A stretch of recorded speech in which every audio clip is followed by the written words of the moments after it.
Are you somebody that is getting that Sunday evening dread? Or maybe it's gone from Sunday evening to every night. Maybe the idea of taking a break is something that just feels unattainable during the day. Or maybe you've got to a point where you're not really even booking holidays anymore. Things just carry on one day after another, they snowball, and then you end up at the end of the year maybe taking a break over Christmas because you've been forced to take time off and you realize how exhausted you are. Maybe you get ill. Maybe it's a way worse reaction than you could have imagined and you don't feel rested after a break. If that sounds like you, you're in the perfect place because today I am covering workplace burnout more specifically and how this affects us. If that is something that you are really looking forward to tackling and getting rid of, keep watching.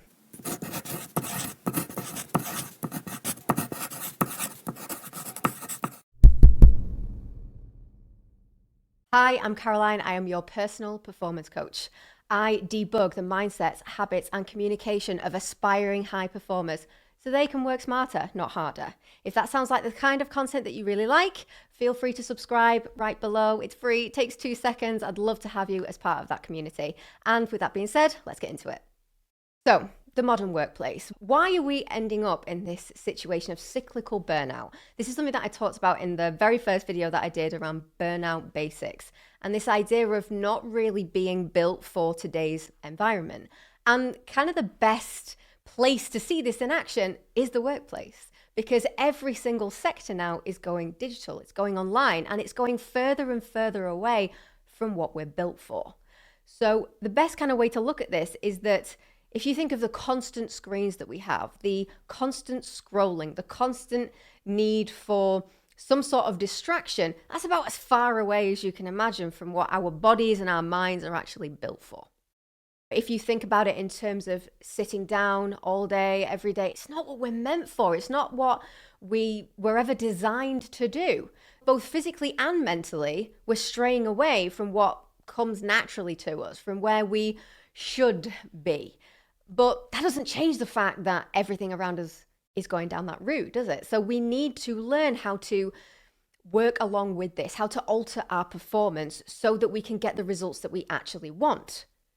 But in the meantime, we're coping with this wide-scale burnout that feels overwhelming. And that is what we need to start tackling. There's a reason why so many medical professionals, doctors, treatments, all of this stuff around coping with anxiety and things around mental health always end up with some kind of mechanism for coping being the distraction between your hands and something physical. For example, you can get adult coloring books. You can go out and do arts and crafts. You're getting more and more people doing things like painting, or even if it's paint by numbers, by the way, which there are adult versions of that as well, which are really cool. Where that comes from is the idea of a repetitive movement paired with a tangible product, something that we have made, that we can see progress of. The whole point of that is that it provides that therapeutic element to our lives. It helps to calm our nervous system because we're focusing on something, we're using that hand-eye coordination, and that kind of leads us into what we're going to be talking about, which is more around the digital workspace and how do we thrive rather than just survive. Now, there are so many reasons why we could have burnout in the workplace. And again, in the previous video that I did, I talked about some of the symptoms, some of the key drivers, some of the reasons why we might get it in the workplace. But there's one that is always missing, and that's what I want to cover. I want to talk about stress-led performance today, because this is the thing that I am noticing over and over again, yet nobody seems to really be picking up on, because from the very, very earliest interactions around performance, from school to university and college to them being in the workplace, we don't really realize that we are reinforcing a stress-led version of performance, i.e., where we get our results is when a stress stimulus is introduced. That's what I want to talk about. Now, I'm going to flit very quickly to me using a whiteboard instead, because the best way that I can illustrate this is to draw it out for you. I've tried to do this as simply as possible, so I've picked a university student. I think pretty much most people can resonate with that. Whether you went to uni or not, college, we pretty much get the life of a student.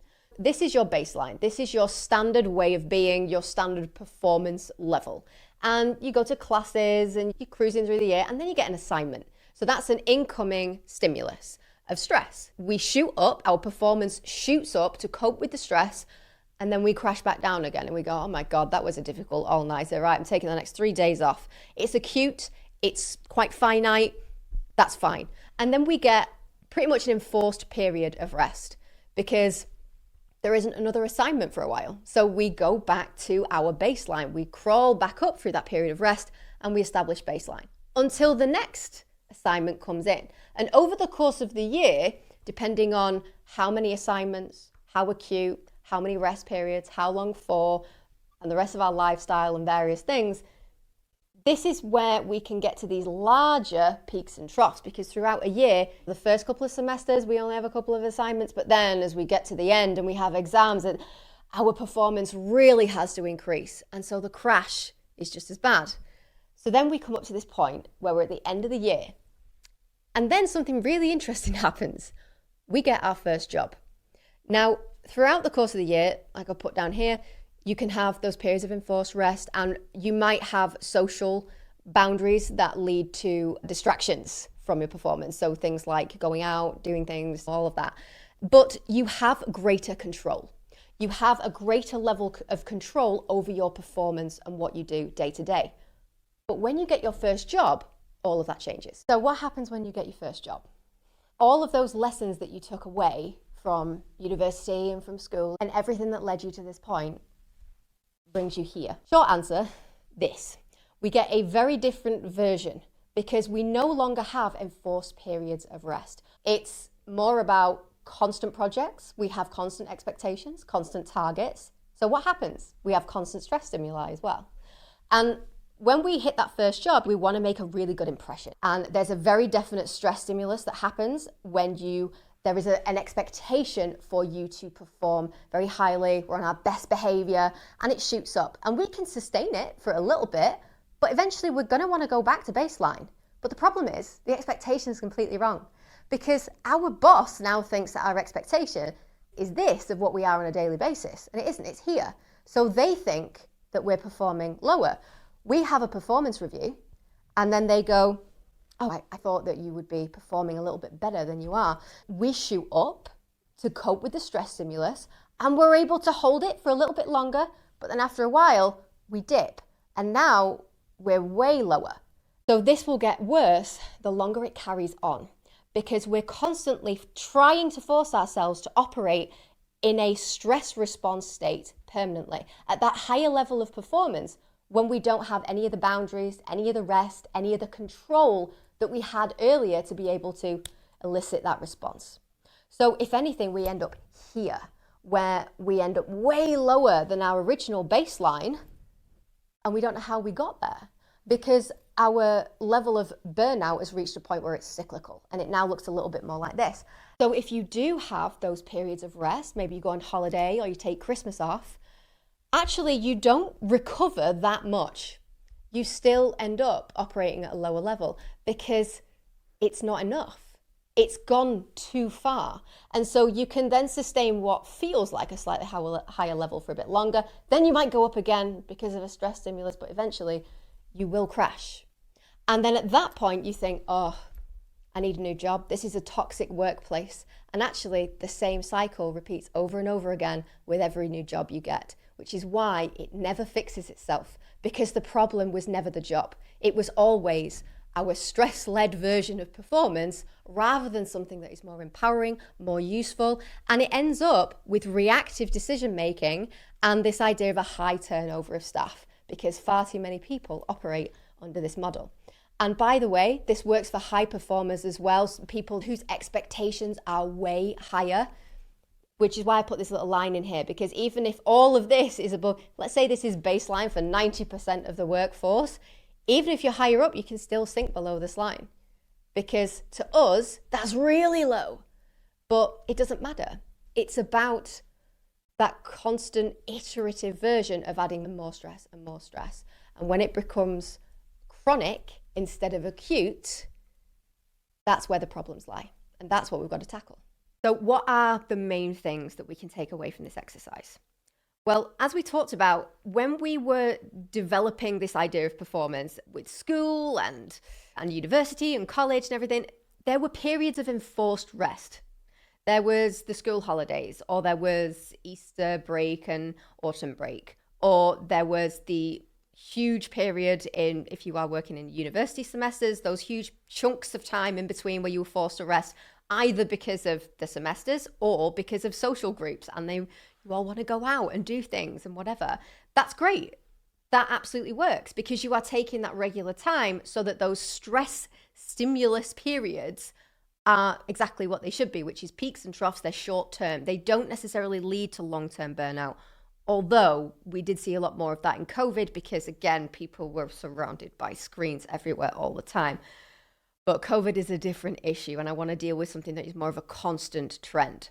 So let's then think about, well, what happens when we go into the workplace? Well, like we said, those periods of rest are removed. We're in charge of that. And although we might have HR telling us, you should take a break here, you should do this, you should take these holidays, we're kind of on our own there, because the managers that we have and leaders, or maybe you are the leader and you're looking at this from the perspective of your team, or maybe you're just looking at the perspective of a loved one that might have burnout instead. We need to ensure that we have regular rest periods. Otherwise, short-term bursts of stress turn into long-term, which is where burnout lives. The other thing that we can highlight here is the fact that we eventually get to a point where we want to leave that job. It was never the job that was the problem. Most people think it is.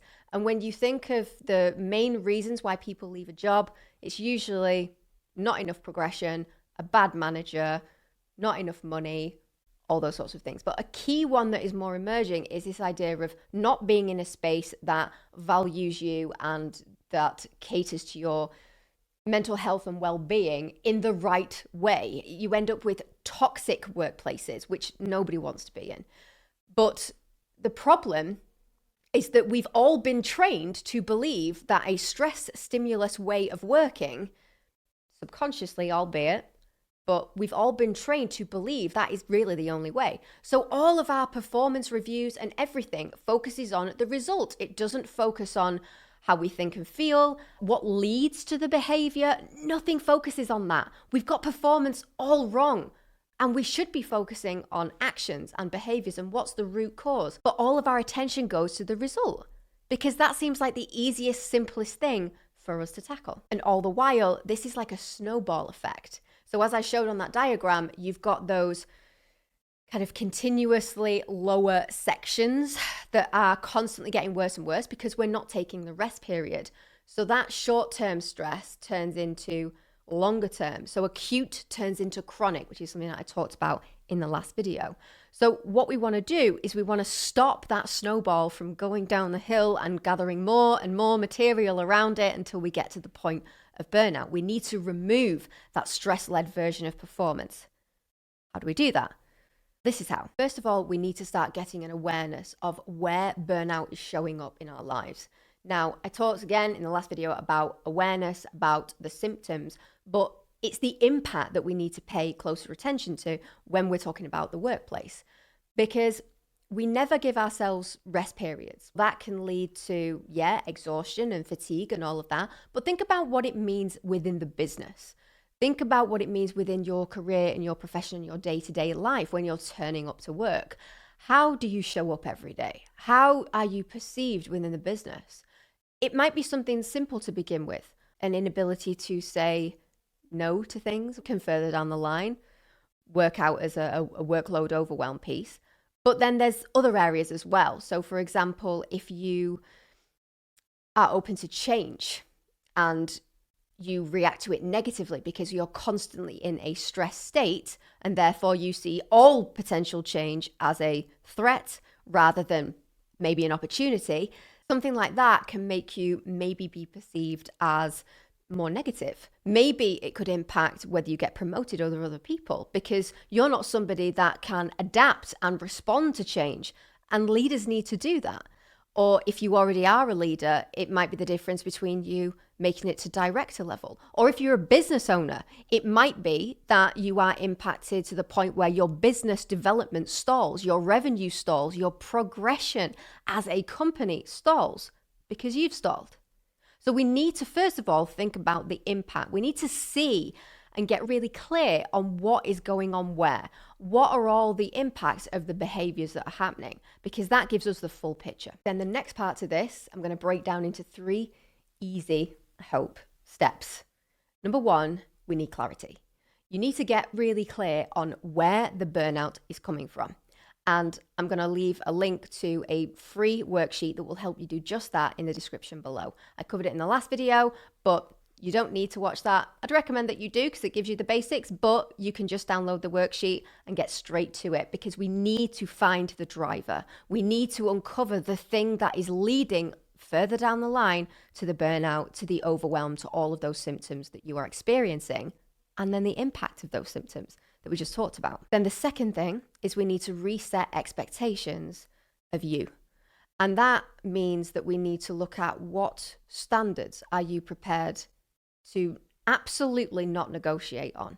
When you think about what you expect of yourself and your own performance, when you think about what your non-negotiables are, most people don't really put thought into that. If you think of your own performance and what you need to thrive, what you need to really achieve what you want, and that might be personal goals, it might be just targets within the business, it doesn't matter. But everybody has non-negotiables, even if they don't know what they are. So the first thing is you need to start to get curious and interested in how you perform at your absolute best.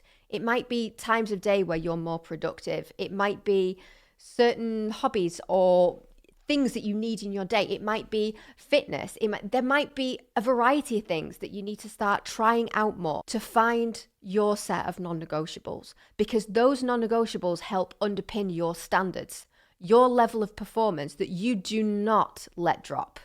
Now, there will always be fluctuations, but like I said in that diagram, we're looking for more of a undulating curve. We're not looking for drastic peaks and troughs.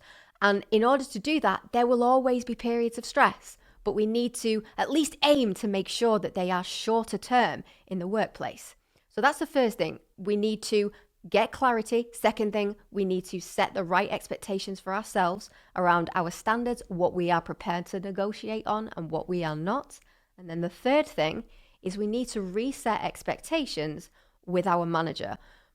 Now, this will change slightly depending on where you are in a business. If you're more junior or entry-level manager versus director level, there will always be somebody that you are usually within a company held accountable to. And those are the people, those ones that we cover our performance reviews with, those are the people that we need to reset expectations with. If you're a business owner, I'll come to that in a second. So if you already work within a business, what kind of conversation do you need to have with your manager or maybe your direct report if you're higher level? What is it that you need support with? What needs to change? Because once you've reset expectations with yourself, you'll know what needs to change. You'll know the gulf that is happening between your current behavior and what you would like to happen. So you set the clarity first, then you set the expectation, and then you reset expectations within the company. Because like we said in that model that I went through, if you're sinking below the expectation and that is incorrect based on where you should be, then there just needs to be a conversation there about, okay, this is the expectation I have of myself. What is it that you're expecting? And that doesn't need to be horrible, but it is absolutely necessary. Now, if you are focusing on maybe a business instead, maybe you're a founder, higher level director, maybe you're a solopreneur or something like that, then it's about resetting expectations within the business. Let's take, for example, if you're a freelancer or maybe you're a startup founder and you're currently working on your own. Cool, that's fine. Your boss is kind of your business in this context. And what we need to do is when you reset your expectations about what you are able to do, we now need to maybe shift the way that you work within that company. Maybe your role changes. Maybe what you get involved in and what you don't changes. But again, that gulf will still be there. That doesn't change. It's just that instead of having that conversation with a manager, you kind of have to have it with yourself, or maybe a business coach or somebody like that, that can help you work out, okay, how do I implement this change within my business to see that performance start to go up rather than those peaks and troughs? Because I tell you, I have worked with too many business owners, myself included. I am totally as guilty of this as anybody in the beginning. Everybody starts out the same way. You start off with these huge peaks and troughs. And when you look at the results that you're getting, whatever result you are focusing on as your core version of success in your business, weirdly tends to mimic the peaks and troughs in your own mental health, your well-being, your own performance. What's strange is that you'll start to see that the graph is kind of the same. And maybe you'll look at your year end and you'll be like, that was a really difficult period for me. And the results also speak for themselves in the revenue or something like that. That's totally normal. That's okay. We can draw a line under it and we can do things differently. Now, for some of you, this is going to involve a really difficult conversation. And I get that. And I get that talking about burnout and talking about the way that you feel and the way that your performance is, it can be really hard. It can be really emotional. You can get defensive or they can get defensive. It can be such difficult waters to navigate, which is why my next video is all about how to talk about burnout, because I want to help you with that issue next. But first, we need to look at this. We need to work this out. We need to work out those first two steps: clarity and redefining the expectations for ourselves and what we expect of ourselves when it comes to performance. Now, like I said, we are going to leave a link in the description to that worksheet for you. I'll also leave a link to the Burnout Basics video in case you want to watch that and go back. But thank you so much for joining me. I really hope that you found this video useful and maybe it sheds some light onto workplace burnout in a different way. I don't see many people talking about stress-led performance, so let me know in the comments below if you've come across this idea before, what you think of it, if it resonates. I would love to know. But I would really, really appreciate it if you join me next week for that one about how to talk about burnout. So please feel free to subscribe below, join this community, and until next Monday, I hope you have a great week and I'll see you then. Bye.